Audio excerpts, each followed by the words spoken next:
Hello all. सो आज हम लोग देखेंगे केमिकल काइनेटिक्स का अगला भाग। करेक्ट।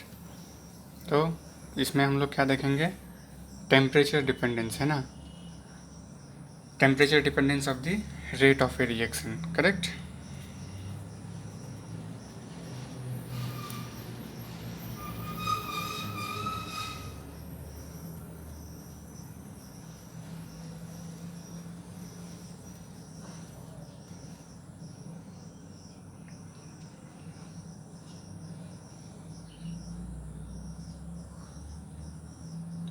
ठीक है। तो हम क्या देखते हैं कि कोई भी केमिकल रिएक्शन में जब हम टेम्परेचर की बात करते हैं, अगर हम उस रिएक्शन में टेम्परेचर दे देते हैं तो उसका रिएक्शन क्या हो जाता है? एक्सीलरेट हो जाता है, मतलब वो और ज़्यादा फास्ट हो जाता है। जो रिएक्शन मेरा 1 घंटा में पूरा होने वाला है वो रिएक्शन मेरा क्या होता है, 10 मिनट में हो जाता है ना? इसका मतलब ये नहीं कि बहुत ज़्यादा ही टेम्परेचर दे देंगे, एक सर्टन लिमिट तक का टेम्परेचर में आप उसको बढ़ा सकते हैं, है ना? तो आपका क्या है इसमें, मतलब कि सिंपल सा एग्जांपल है। जब आप 12th क्लास में जाते हैं और जब टाइट्रेशन एक्सपेरिमेंट करते हैं, है ना? टाइट्रेशन कौन सा? जो कि KMnO4 ब्यूरेट में रहता है, और ऑक्जेलिक एसिड का जो टाइट्रेशन आप करते हैं KMnO4 के अगेंस्ट में, तो एक्चुअली होना क्या चाहिए, ये डी KMnO4 को डीकलराइज करना चाहिए, है ना? लेकिन जब आप अगर ऑक्जेलिक एसिड को वार्म नहीं करते हैं 60 to 70 डिग्री सेंटीग्रेड में, अगर उसको वार्म नहीं करते हैं तो आप क्या देखते हैं कि ये जल्दी डिसअपेयर नहीं हो रहा, और आपको लगता है कि आपका रिएक्शन जो है एंड पॉइंट में आ गया है। करेक्ट। तो आप टेम्परेचर को जो है थोड़ा सा बढ़ाते हैं फास्ट रिएक्शन के लिए, है ना? 70 डिग्री सेंटीग्रेड या 60 डिग्री सेंटीग्रेड में लेके जाते हैं। उसके बाद फिर उस हॉट सॉल्यूशन का आप क्या करते हैं, KMnO4 के अगेंस्ट में टाइट्रेशन करते हैं। तो आप क्या देखते हैं, जैसे जैसे ड्रॉप बाय ड्रॉप गिरता है वो डिस्कलर होता है KMnO4, है ना? मतलब डिस्कलर होने का मतलब यहाँ क्या है कि वो रिएक्शन कर रहा है। करेक्ट। तो यहाँ पर आपने टेम्परेचर बढ़ाया तभी जा करके वो रिएक्शन फास्टर हुआ। करेक्ट। सो कोई भी केमिकल रिएक्शन के लिए, है ना, अगर टेम्परेचर को आप 10 डिग्री सेंटीग्रेड राइज करते हैं तो आपका क्या है, रेट कांस्टेंट क्या हो जाता है? रेट कांस्टेंट आपका डबल हो जाता है। करेक्ट। रेट कांस्टेंट का वैल्यू डबल हो जाता है हर 10 डिग्री सेंटीग्रेड बढ़ाने पर। जैसे आप सपोज 70 डिग्री सेंटीग्रेड है, आप उसको 80 डिग्री सेंटीग्रेड पे लेके गए तो रेट कांस्टेंट क्या है, वो डबल हो जाएगा। Correct. So every 10 degree centigrade rise rate constant will be double. ठीक है। तो इसको कैसे हम लोग एक्सप्लेन करेंगे, इसके लिए हमारे पास एक इक्वेशन है, ये वेल नोन इक्वेशन है ना?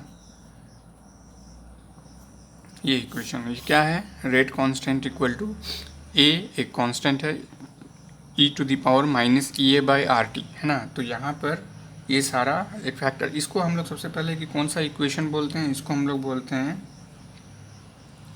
आर्हेनियस इक्वेशन, है ना? ये इक्वेशन आर्हेनियस ने नहीं दिया है, ठीक है, लेकिन उसके बावजूद भी इसको आर्हेनियस इक्वेशन बोलते हैं। क्यों, ऐसा क्यों है? क्योंकि आप देखेंगे ये इक्वेशन को सबसे पहले प्रपोज्ड किसने किया था? प्रपोज्ड बाय एक डच केमिस्ट थे, है ना, JH, है ना, वन टॉप। ठीक है, इन्होंने प्रपोज किया था इस इक्वेशन को, लेकिन फिजिकली इंटरप्रिटेशन जो किया है ना, फिजिकल इंटरप्रिटेशन किसने किया है, यही है ना? फिजिकल इंटरप्रिटेशन जो है आर्हेनियस ने किया है, इसीलिए इसको आर्हेनियस इक्वेशन बोलते हैं। करेक्ट। ठीक है, मतलब इसको ज़्यादा अच्छा से, मतलब फिजिकल डेटा के साथ बैठा के इसको सॉल्व करना, है ना, जो किया है वो आर्हेनियस ने किया है, इसलिए इसको आर्हेनियस इक्वेशन से ही ज़्यादा जानते हैं हम लोग। सबसे पहले देख लेते हैं यहाँ पर ए क्या है आपका। ए को हम लोग बोलते हैं आर्हेनियस फैक्टर, है ना, या फिर इसको हम लोग बोलते हैं फ्रीक्वेंसी फैक्टर, या फिर इसको हम लोग बोलते हैं pre exponential factor. Pre exponential factor क्यों? क्योंकि इस एक्सपोनेंट के पहले है, इसलिए प्री एक्सपोनेंशियल फैक्टर, है ना? यहाँ पर आर क्या है? आर है आपका गैस कांस्टेंट। करेक्ट। ये क्या है? ये है आपका एक्टिवेशन एनर्जी है ना, एक्टिवेशन एनर्जी है, करेक्ट। सो इस इक्वेशन का डेरिवेशन जो है हम लोग आगे देखेंगे, ठीक है। अभी जस्ट इक्वेशन को जान कर रखिए, है ना। सो क्या है, जैसे सबसे पहले एक एग्जांपल देखते हैं हम लोग। जैसे कि मान लेते हैं, ये एग्जांपल भी आपने पहले सॉल्व किया होगा कि H2 प्लस I2 दोनों गैसेस फॉर्म में है, इसको रिएक्ट कराएं तो मेरा 2HI बना, करेक्ट। सो ये रिएक्शन देखने में तो आपको क्या है कि लग रहा है कि चलो H2 और I2 आया और रिएक्शन हुआ और 2HI बन गया, है ना। लेकिन ये एक्चुअली ऐसा नहीं होता है। अकॉर्डिंग टू आर्हेनियस ये क्या होता है, H2 मॉलिक्यूल और I2 मॉलिक्यूल, ये मॉलिक्यूल और ये मॉलिक्यूल जो है जब तक आपस में आ करके कोलाइड नहीं करेगा, है ना, जब तक आपस में आकर के कोलाइड नहीं करेगा, मतलब ये H2 मॉलिक्यूल है, ये I2 मॉलिक्यूल है, ये एक दूसरे से जब तक कोलाइड नहीं करेगा तब तक ये फॉर्म नहीं करेगा, है ना, 2HI नहीं बनाएगा। मतलब आ करके टकराना जरूरी है, टकराएगा तब ना एक दूसरे पे एनर्जी ट्रांसफ़र करेगा और क्या बनना है वो बनाएगा, है ना। ये सिंपल सा एक मैकेनिज्म से इसको बताया है कि जैसे ये आपका H2 है, ठीक है, ये आपका H2 है और ये आपका I2 है, ये बॉन्ड है ना, तो H2 और ये I2 है, तो इंटरमीडिएट आपका किस तरह बनेगा,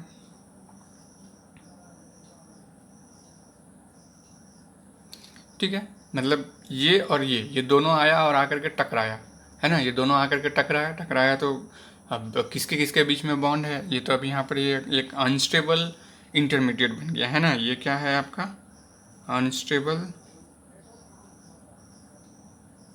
इंटरमीडिएट। अनस्टेबल इंटरमीडिएट का मतलब क्या है, आप इसको आइसोलेट नहीं कर सकते हैं, है ना। अब जो है ये बॉन्ड बन गया किसके किसके बीच में, हाइड्रोजन आयोडाइड और यहाँ भी हाइड्रोजन आयोडाइड, तो दो मॉलिक्यूल अब हाइड्रोजन आयोडाइड बन गया आपका, करेक्ट, ठीक है। अब इसको आप ग्राफिकल रिप्रेजेंटेशन कैसे करेंगे, सिंपल है कि जब तक वो कोलाइड नहीं करेगा तब तक वो एक दूसरे से रिएक्ट नहीं करेगा, है ना। तो ये रिएक्शन कोऑर्डिनेशन है ना, रिएक्शन कोऑर्डिनेशन। इधर से आपका क्या है, potential energy,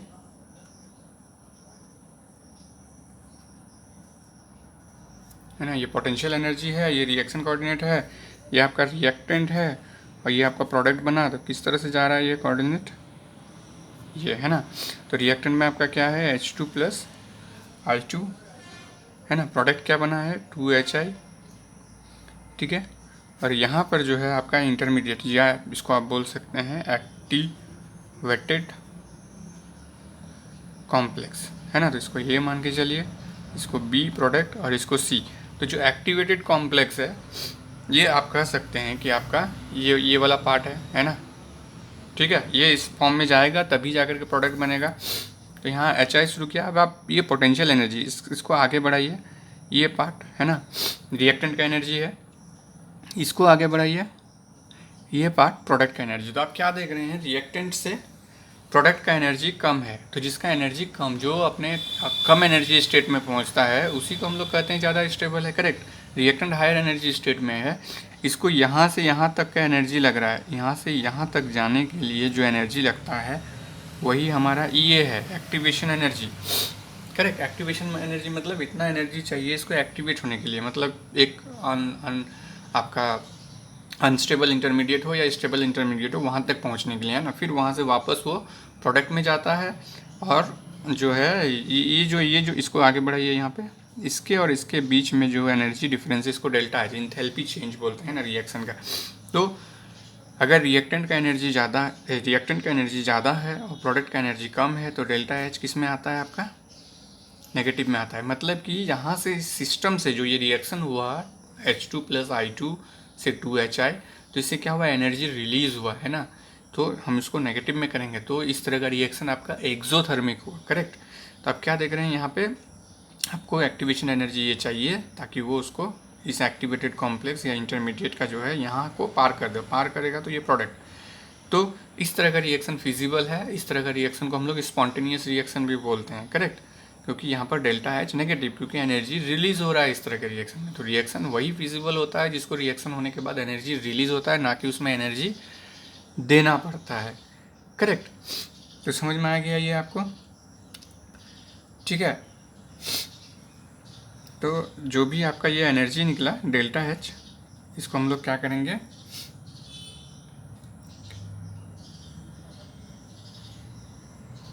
final enthalpy of reaction, क्योंकि यही फाइनल इंथैल्पी निकला आपका रिएक्शन से क्या कहते हैं, रिएक्टेंट से प्रोडक्ट बनने में। और ये डिपेंड करता है आपका रिएक्टेंट स्पीसीज़ पे, है ना, कि किस तरह का रिएक्टेंट स्पीसीज़ है। अगर वो इजीली रिएक्ट कर रहा है तो एनर्जी हमेशा रिलीज ही होगा। अगर वो इजीली रिएक्ट नहीं कर रहा है तो आपको एनर्जी देना पड़ेगा, then that will be non spontaneous reaction. Reaction फिर भी होगा, आप उसमें एनर्जी डालेंगे, है ना, तब जा करके वो रिएक्शन उसमें पूरा, है ना। तो अब हम लोग नेक्स्ट जो है वो क्या देखेंगे,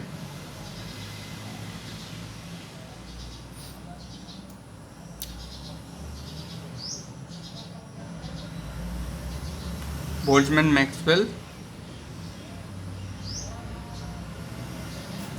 डिस्ट्रीब्यूशन, है ना। बोल्ट्जमैन मैक्सवेल डिस्ट्रीब्यूशन में हम लोग क्या देखेंगे, ये जरूरी पड़ता है क्यों, अभी आपका रिएक्शन सारा चीज़ सही चल रहा था, है ना, कि आपने 1 मोल H2 लिया, 1 मोल I2 लिया और 2 मोल आपका 2HI बन गया।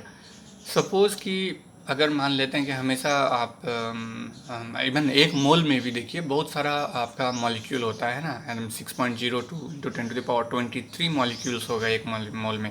तो ज़रूरी है कि सब एक साथ जा करके एक ही स्पीड से, एक ही काइनेटिक एनर्जी, स्पीड या नहीं कहेंगे हम, काइनेटिक एनर्जी, है ना। सो एक ही काइनेटिक एनर्जी से आपस में टकराएगा नहीं, है ना, सबका अलग अलग काइनेटिक एनर्जी होगा, है ना, क्योंकि वहाँ पर बहुत सारा फैक्टर डिपेंड करता है। जैसे वो एक दूसरे को टच में जाने से पहले और भी मॉलिक्यूल से टकरा जाएगा, प्रोडक्ट बनना शुरू हो जा रहा है। जो फर्स्ट मॉलिक्यूल है वो आकर टकराया, प्रोडक्ट बन गया, तो वो प्रोडक्ट अब बीच में जो है इंटरफेरेंस का काम कर रहा है कि बाकी रिएक्टेंट को आपस में मिलने नहीं दे रहा है ना, लेकिन वो मिलेगा किसी तरह से। तो वहाँ पर क्या हो रहा है, उसका काइनेटिक एनर्जी डिक्रीज हो जा रहा है। Correct correct.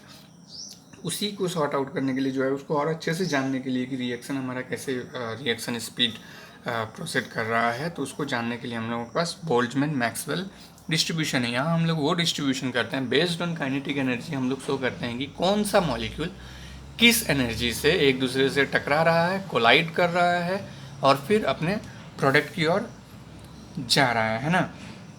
सो हम लोग लिख सकते हैं इसमें, है ना, जो मॉलिक्यूल है, जितने सारे मॉलिक्यूल है, इन सब का जो है आपका, है ना, molecules in the reacting species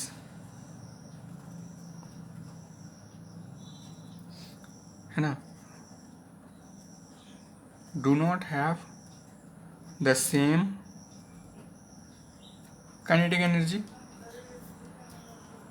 है ना। सो आप इसको अब आपको डिस्ट्रीब्यूट करना पड़ेगा, है ना। तो डिस्ट्रीब्यूट कैसे करेंगे आप, तो डिस्ट्रीब्यूट करने के लिए आपको इसको आप एक ग्राफ प्लॉट करते हैं और फिर आपको हम बताते हैं कि कैसे इसको डिस्ट्रीब्यूट करेंगे। यहाँ ये ग्राफ को प्लॉट कर लेते हैं, है ना। ये काइनेटिक एनर्जी है ना, ये मैं बता रहा हूँ आपको क्या है, NE/NT,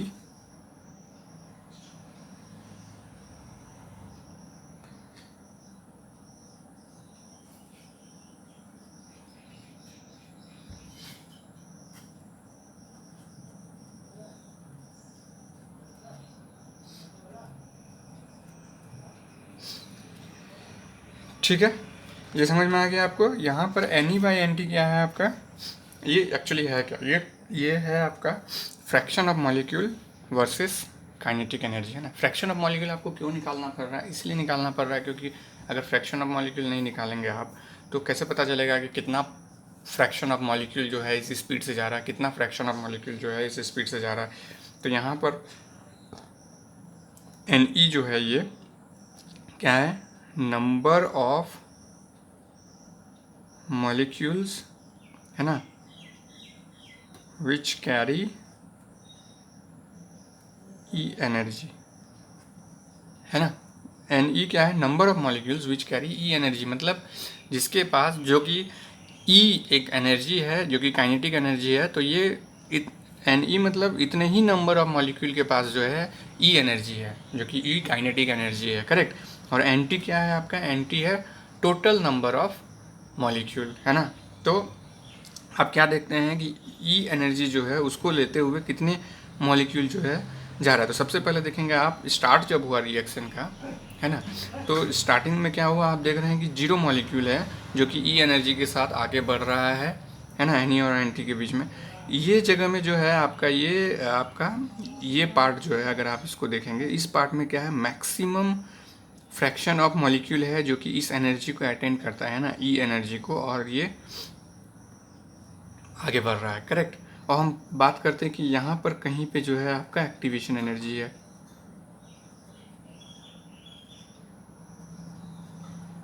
ना, जिसको हम लोग ये कहते हैं, करेक्ट, ठीक है। तो यहाँ पे देखिए कैसे है, यहाँ से क्या, ये सब अगर मॉलिक्यूल है, हम इस ग्राफ में अगर हम इस सबको मॉलिक्यूल रिप्रेजेंट करें, है ना, मॉलिक्यूल रिप्रेजेंट करते हैं,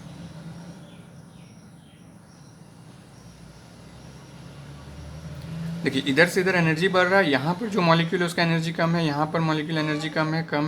तो आप कितना देख रहे हैं, मान लेते हैं सपोज यहाँ पर एनर्जी है 2 किलो जूल पर मोल, है ना, तो 2 किलो जूल पर मोल में आप क्या देख रहे हैं, इतने सारे मॉलिक्यूल है ना, जो कि आपका जो है फ्रैक्शन, यहाँ पर आप आगे बढ़ाएंगे तो फ्रैक्शन NE/NT मान लेते हैं 5 मॉलिक्यूल है, तो यहाँ पर 5 बटे टोटल मॉलिक्यूल 100 है, तो 5 बटे 100 मॉलिक्यूल जो है 2 किलो जूल पर मोल की स्पीड से जा रहा है ना। तो उसी तरह से यहाँ गए, मान लेते हैं कि ये जगह है आपका, ये 10 किलो जूल पर मोल है, ठीक है, 10 किलो जूल पर मोल है, मतलब ये फ्रैक्शन ऑफ मॉलिक्यूल जो है, मतलब मान लेते हैं कि यहाँ पर 10 मॉलिक्यूल है जो कि 10 किलो जूल पर मोल की स्पीड से जा रहा है, तो 10 मॉलिक्यूल डिवाइडेड बाई टोटल 100 है, तो 10 बटे 100 आपका 10 किलो जूल पर मोल से जा रहा है, मतलब 10 बटे 100 मतलब 0.1, तो 0.1 मॉलिक्यूल जो है आपका वो 10 किलो जूल पर मोल से जा रहा है। तो उसी तरह से ये जो जगह पे है, यही है मैक्सिमम, मतलब मैक्सिमम फ्रैक्शन ऑफ मॉलिक्यूल जो है इस स्पीड से जाएगा, इसीलिए इसको मोस्ट प्रोबेबल काइनेटिक एनर्जी कहते हैं, ठीक है। इस स्पीड से इतने मॉलिक्यूल जो है, मतलब अगर इसको हम आगे बढ़ाएंगे, सपोज मान लेते हैं कि 50 मॉलिक्यूल है, तो 50 मॉलिक्यूल क्या है, 50 बटे 100 जो फ्रैक्शन आएगा, है ना, जो फ्रैक्शन आएगा ये आपका आगे बढ़ रहा है कितने में, इतना एनर्जी लेकर के, जो कि ई मान लेते हैं कि जो एनर्जी लेकर के maximum molecule, maximum fraction of molecule आगे बढ़ रहा है, तो उसी एनर्जी को हम लोग मोस्ट प्रोबेबल काइनेटिक एनर्जी कहते हैं। जरूरी नहीं कि ये एक्टिवेशन एनर्जी हो, ठीक है। तो फिर देखिए, फिर धीरे धीरे फिर एनर्जी घटते जाता है ना, और मान लेते हैं कि यहाँ पर कोई एनर्जी है जो कि 20 किलो जूल पर मोल जो है इसका एक्टिवेशन एनर्जी है। तो यहाँ तक आते आते आप देखिए फिर एनर्जी गिर जा रहा है, मोस्ट प्रोबेबल एनर्जी गिर जाता है। तो जो 20 किलो जूल पर मोल नहीं, ये मान लेते हैं कि जो एनर्जी यहाँ पे आ रहा है ये आपका 13 किलो जूल पर मोल है। तो हम मान के चलते हैं कि मोस्ट प्रोबेबल काइनेटिक एनर्जी जो है वो 13 किलो जूल पर मोल है, ठीक है, लेकिन आपका एक्टिवेशन एनर्जी 20 किलो जूल पर मोल है। तो 13 किलो जूल पर मोल आपका 50% मॉलिक्यूल अटेंड कर रहा है, लेकिन यहाँ आकर के आप देख रहे हैं फिर वही 0.1, ये और ये सेम लग रहा है ना, तो 0.1 जो है आपका, या 10% मॉलिक्यूल जो है आपका अटेंड कर रहा है 20 किलो जूल पर मोल, मतलब एक्टिवेशन एनर्जी तक पहुँच पा रहा है ना, क्योंकि आपस में भी फ्रिक्शन है सबका, करेक्ट। तो इसका मतलब इसका स्पीड वही है 10 किलो जूल पर मोल, इसको अटेंड कर रहा है इतना फ्रैक्शन ऑफ मॉलिक्यूल। तो जब तक ये पार ना हो जाए, दूसरा 10% नहीं आ पाएगा, फिर वो 10% पार हो जाएगा इधर से इधर, फिर 10% आएगा यहाँ पे, है ना। तो 10% करके ही पार हो रहा है इस एक्टिवेशन एनर्जी में, करेक्ट। अब आप अगर मान लेते हैं कि इसका टेम्परेचर रेज करेंगे, तो जैसे ही टेम्परेचर रेज करेंगे तो क्या होगा, चलिए देखते हैं। ये समझ में नहीं आया तो आप हमको पूछेंगे, है ना। मैं ट्राई कर रहा हूँ बहुत ही सिंपल तरीके से इसको लेके जाने का, है ना। So most probable kinetic energy आपको समझ में आ गया है ना। तो मैक्सिमम फ्रैक्शन ऑफ मॉलिक्यूल्स क्या हो रहा है, आप क्या देखें, मैक्सिमम फ्रैक्शन ऑफ मॉलिक्यूल्स जो है यहाँ से पार हो रहा है, तो मैक्सिमम फ्रैक्शन ऑफ मॉलिक्यूल्स का जो काइनेटिक एनर्जी है उसी को हम लोग मोस्ट प्रोबेबल काइनेटिक एनर्जी कहते हैं। जरूरी नहीं कि ग्राफ यहीं पे हो, ये ग्राफ इधर भी हो सकता है, इधर भी हो सकता है, करेक्ट, लेकिन जो एक्टिवेशन एनर्जी को पार कर रहा है वही हमारा रिएक्शन को पूरा करेगा, है ना। सो अब हम क्या करेंगे, इसमें हमने क्या कहा आपको कि अगर हम टेम्परेचर रेज करेंगे तो क्या होगा, है ना। तो इसी में हम क्या करेंगे, इसको हम लोग बोलेंगे टेम्परेचर इफेक्ट। पहले ग्राफ बना लेते हैं, ग्राफ से समझाते हैं आपको, है ना। मैं इसका मटेरियल भी अपलोड कर दूंगा, है ना, उसके लिए जो है आप ये ऐप डाउनलोड कर लीजिए, है ना। यहाँ यूट्यूब में देना पॉसिबल नहीं है। जीकम क्लासेस ऐप को आप डाउनलोड कर लीजिए। इसमें जो है फ्री मिलेगा आपको, ये मटेरियल फ्री मिलेगा। आप वहाँ पर आपको क्या चाहिए आप वहाँ बताइए, है ना, कि आपको नॉर्मल 12 क्लास का मटेरियल चाहिए या 11 क्लास का मटेरियल चाहिए या फिर नीट IIT JEE का मटेरियल चाहिए या CSIR का चाहिए। आपको जो आप कहेंगे वो आपको यहाँ पर मिल जाएगा, करेक्ट। तो मटेरियल मैं वहाँ अपलोड कर दूँगा। अगर आपको नोट्स चाहिए तो आप वहाँ पर मांग सकते हैं, वो मिल जाएगा आपको, ठीक है, करेक्ट। तो देखिए किस तरह से होगा, क्योंकि एक बार सुनने के बाद, है ना, देखने के बाद और फिर से अगर आप उसको बना लेते हैं तो आपके लिए जो है वो मटेरियल रह जाता है, तो आपके लिए वो आसान हो जाता है ना।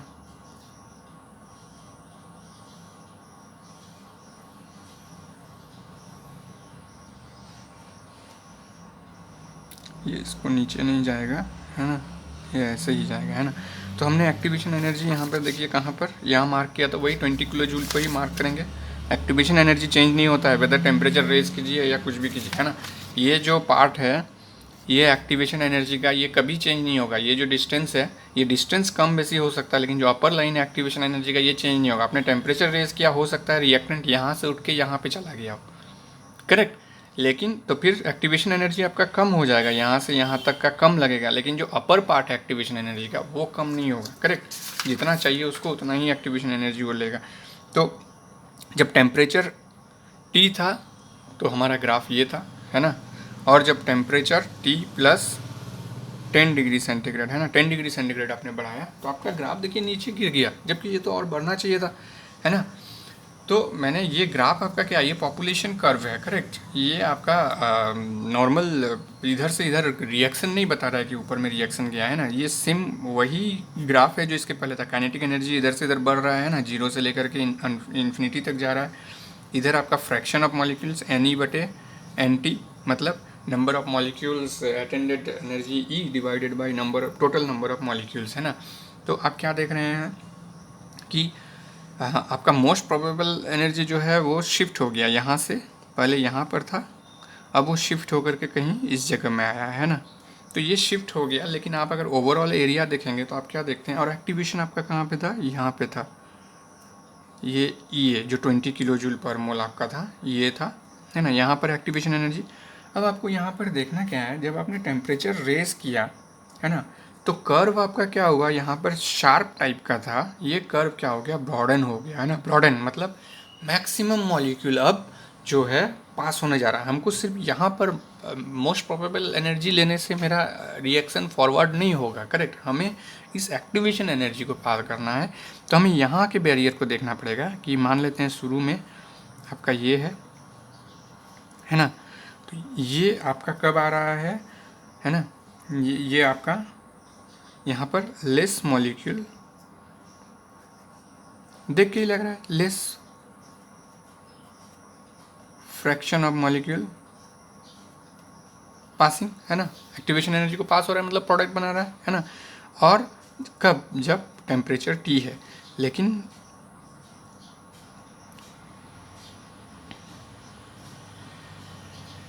ये ओवरऑल होगा, है ना, ये पूरा मिला करके आप देखेंगे, ये दोनों को मिला करके जो है यहाँ देखिए, मोर फ्रैक्शन ऑफ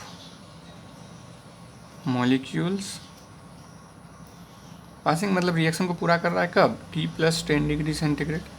जब हम उसमें 10 डिग्री सेंटीग्रेड बढ़ा दे रहे हैं तो हम क्या देख रहे हैं, फ्रैक्शन ऑफ मॉलिक्यूल ज़्यादा जा रहा है। पहले जो है इसी पार्ट तक जा रहा था, इतना ही जा रहा था, है ना, इतना ही जा रहा था, लेकिन जैसे ही टेम्परेचर रेज किया तो अब क्या हो गया, इतना, है ना। जब एक्चुअली 10 डिग्री किए तो जितना यहाँ था उतना ही है, देखिए डबल, है ना, डबल पास हो रहा है यहाँ से। तो यहाँ पर जो 10% जा रहा था अब क्या हो रहा है, 20% मॉलिक्यूल पास हो रहा है ना।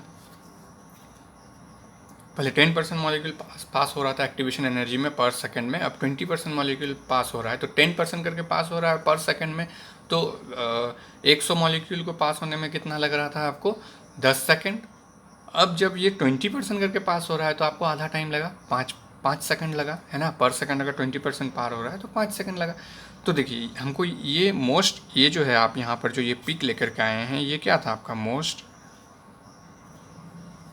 प्रोबेबल काइनेटिक एनर्जी, है ना। लेकिन हमको उससे कोई मतलब नहीं है, हमको एक्टिवेशन एनर्जी कितना पार कर रहा है वो हमें देखना है ना। तो एक्टिवेशन एनर्जी यहाँ ज़्यादा पार कर रहा है टेम्परेचर देने के कारण, करेक्ट। तो ये हमको समझाना था। आई डोंट नो कि आप इसको कितना समझें, है ना। अगर नहीं समझे तो आप हम नोट्स आप ले लीजिएगा वहाँ से, है ना। उसे आपको डाउनलोड करके जीव के हम आपको और फिर मिक्स करके एक बार देख लेंगे, और कुछ डाउट रह जाएगा तो आप पूछेंगे, है ना। नहीं तो फिर इसको मैं एक और कुछ तरीके से फिर से इसको मैं जो है आपको बताऊंगा, है ना। तो अब जब ये दोनों चीज़ आपने देख लिया, है ना, मैक्सवेल डिस्ट्रीब्यूशन कर्व देख लिया आपने, और टेम्परेचर इफेक्ट के साथ भी उसका मैक्सवेल डिस्ट्रीब्यूशन कर्व आपने देख लिया, तो अब हम लोग वापस आर्हेनियस इक्वेशन में जाते हैं। हम कह रहे थे कि नहीं, उसको एक बार देखेंगे हम लोग, है ना, डराइव करेंगे किस तरह से जाएगा, है ना। तो आर्हेनियस इक्वेशन क्या था आपका,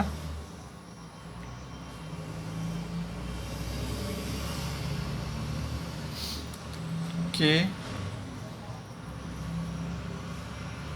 आर टी, है ना। K equal to A e to the power minus E A बटे आर टी। इसको इक्वेशन 1 मान लेते हैं, है ना। हम क्या करेंगे,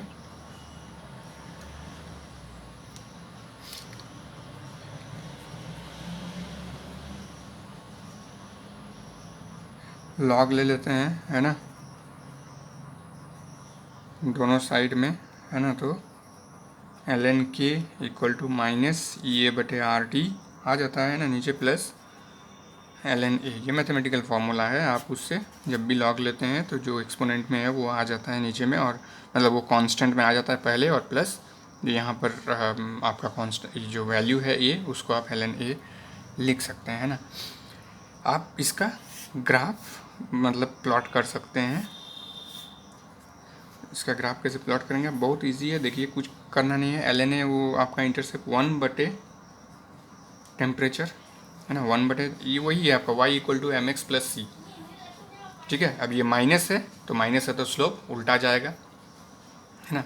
ये 1 बटे टेम्परेचर इधर गया, ये आपका एल एन के इधर गया, और यहाँ माइनस नहीं रहता तो ये इस तरह से जाता, यहाँ माइनस है तो ये इस तरह से आएगा, करेक्ट।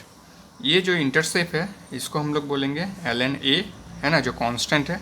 और जो ये स्लोप है, ये स्लोप आपका क्या है, माइनस ये बटे आर, है ना। ठीक है, करेक्ट। अब जो है हम इसको टेम्परेचर इंक्रीज, आप यहाँ पर देखिए, जैसे जैसे टेम्परेचर को इंक्रीज कर रहे हैं यहाँ पर आपका ये नीचे की ओर जा रहा है। क्यों नीचे की ओर जा रहा है, क्योंकि टेम्परेचर क्या है, नीचे में है ना। तो टेम्परेचर रेज होगा तो कांस्टेंट का वैल्यू जो है यहाँ पर एल एन के का वैल्यू क्या होगा, कम हो जाएगा। लेकिन रेट कांस्टेंट का वैल्यू कम नहीं होता है, क्योंकि यहाँ माइनस में है। एल एन को सॉल्व करेंगे तब आपको समझ में आ जाएगा ना, इस इक्वेशन को सॉल्व करेंगे तब आपको समझ में आ जाएगा कि कैसे टेम्परेचर के बढ़ाने से रेट कांस्टेंट भी आपका बढ़ेगा।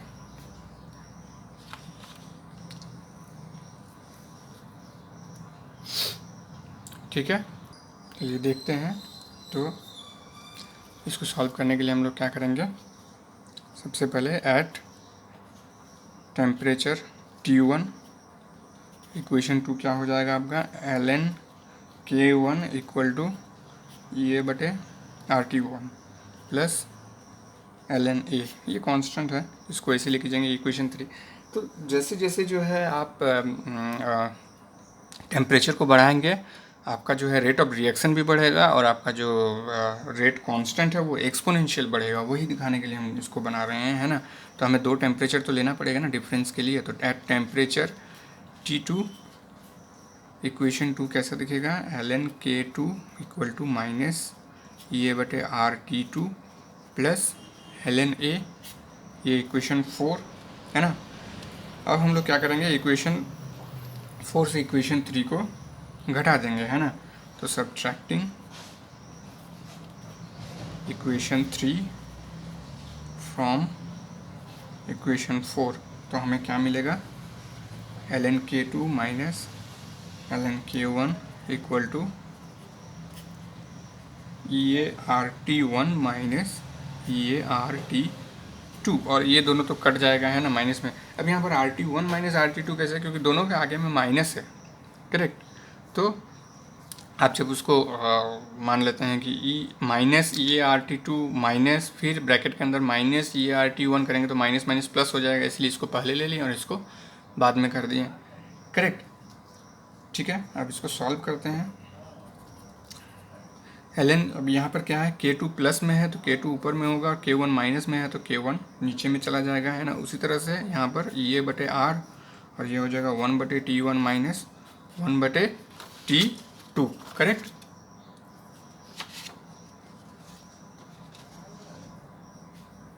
ठीक है, आपको ये वैल्यू यहाँ पर मिल गया, ln k2/k1 इक्वल टू ये बटे r 1/t1 माइनस 1/t2।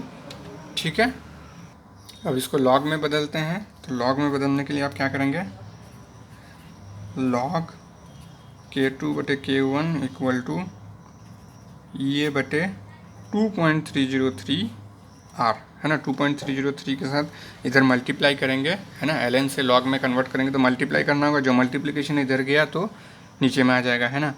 और यहाँ पर 1/t1 माइनस 1/t2, ये इक्वेशन 5 है आपका। और सिंप्लीफाई कर देते हैं ताकि डायरेक्ट निकल जाएगा, इक्वल टू ये बटे 2.303 r t2 माइनस t1 बटे t1 t2। इस इक्वेशन में डाल के आप बता कर सकते हैं, मान लेते हैं कि कोई एग्जांपल है जिसमें कह रहा है कि एक्सक्यूज मी, ए से बी बनने में, सपोज यहाँ पर है ए से बी बनने में आपका, मान लेते हैं कि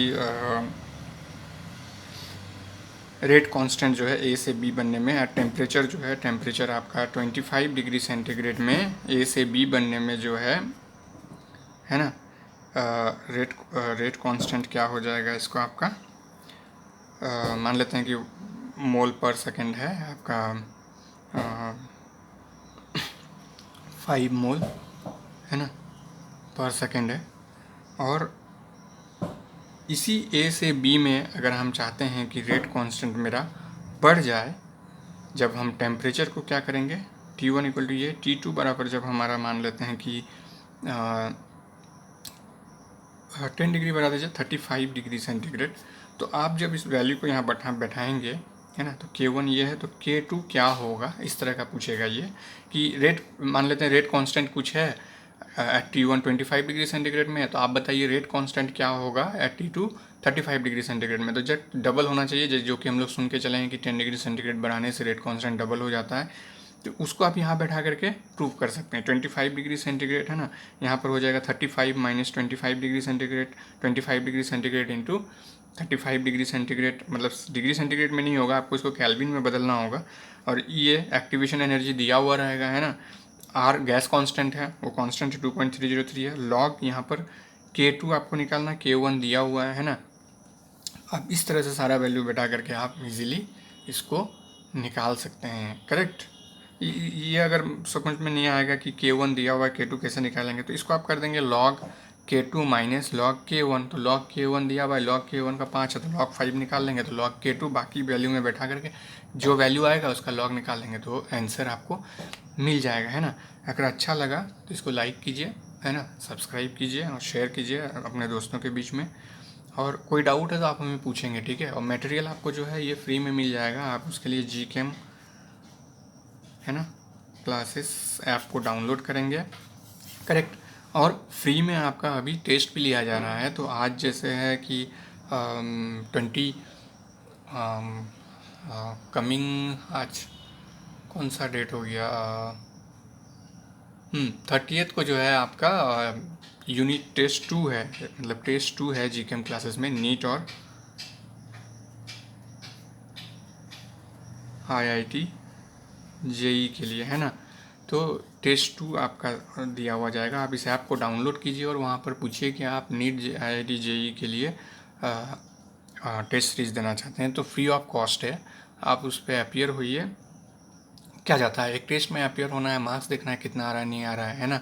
तो देते रहिए इस तरह का टेस्ट अगर हो रहा है, इसमें आपको कोई हानि नहीं है ना, कोई चार्जेस नहीं है उसमें, आपको ये टेस्ट फ्री ऑफ कॉस्ट है, आप इसको दीजिए, करेक्ट। आपको कम से कम पता तो चलेगा कि आप कहाँ पर हैं, ठीक है। Thank you, thank you.